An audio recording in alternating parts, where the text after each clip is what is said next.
குடும்பத்து மக்கள் அப்படி நாம் வளர்த்தி இருக்கிறோமா? பெற்றோர்கள் தஹஜ்ஜுடைய நேரத்தில் எழுவதற்கு முன்னதாகவே பிள்ளைகள் எழுந்து நமக்கு தேவையான உது செய்கிற ஏற்பாட்டை செய்கிற ஒரு குடும்பத்தை கொஞ்சம் கற்பனை செய்து பாருங்கள்.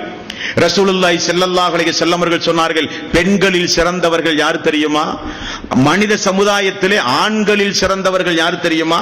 ஃபஜ்ருடைய நேரத்தில் உறங்குகிற மனைவியை எழுப்புகிற ஆண், உறங்குகிற ஆணை எழுப்புகிற பெண் என்று ரசூலுல்லாஹி ஸல்லல்லாஹு அலைஹி வஸல்லம் அவர்கள் சொன்னார்கள்.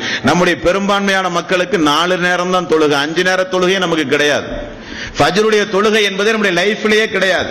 அதெல்லாம் ஒரு 8 மணிக்கு 9 மணிக்கு ஆபீஸுக்கு போகும்போது, வியாபாரத்துக்கு போகும்போது, வீட்டில் ஒரு சடங்குக்காக அந்த ஃபஜ்ருடைய தொழுகை நிறைவேற்றி கொண்டிருக்கிறோமே தவிர, இப்படி இபாதத்துடைய விஷயத்தில் பொடும்போக்காக இருந்தால் நமக்கு எப்ப நேரம் கிடைக்கிறதோ அப்பொழுதெல்லாம் தொழுதால் அல்லாஹ்வுடைய ரசூல் நமக்கு கிடைக்க மாட்டார். அல்லாஹ் எப்பொழுதெல்லாம் தொழச் சொல்லுகிறானோ அப்பொழுதெல்லாம் தொழுதால் அல்லாஹ்வுடைய ரசூல் நமக்கு கிடைப்பார். நீங்கள் அல்லாஹ்வை பார்க்காவிட்டாலும் அல்லாஹ் உங்களை பார்த்துக் கொண்டிருக்கிறான் என்கிற உணர்வோடு தொழுங்கள் என்றார்கள் ரசூலுல்லாஹி ஸல்லல்லாஹு அலைஹி வஸல்லம். அப்படி தொழுதால் அல்லாஹ்வுடைய ரசூல் நமக்கு கிடைப்பார். அதைத்தான் சொன்னார்கள். வேறு ஏதாவது வேண்டுமா? ஒன்றும் வேண்டாம் யா ரசூலல்லாஹ், நீங்கள் தான் எனக்கு வேண்டும். எங்கு வேண்டும்? சொர்க்கத்தில் உங்களோடு நான் ஒன்றாக இருக்க வேண்டும்.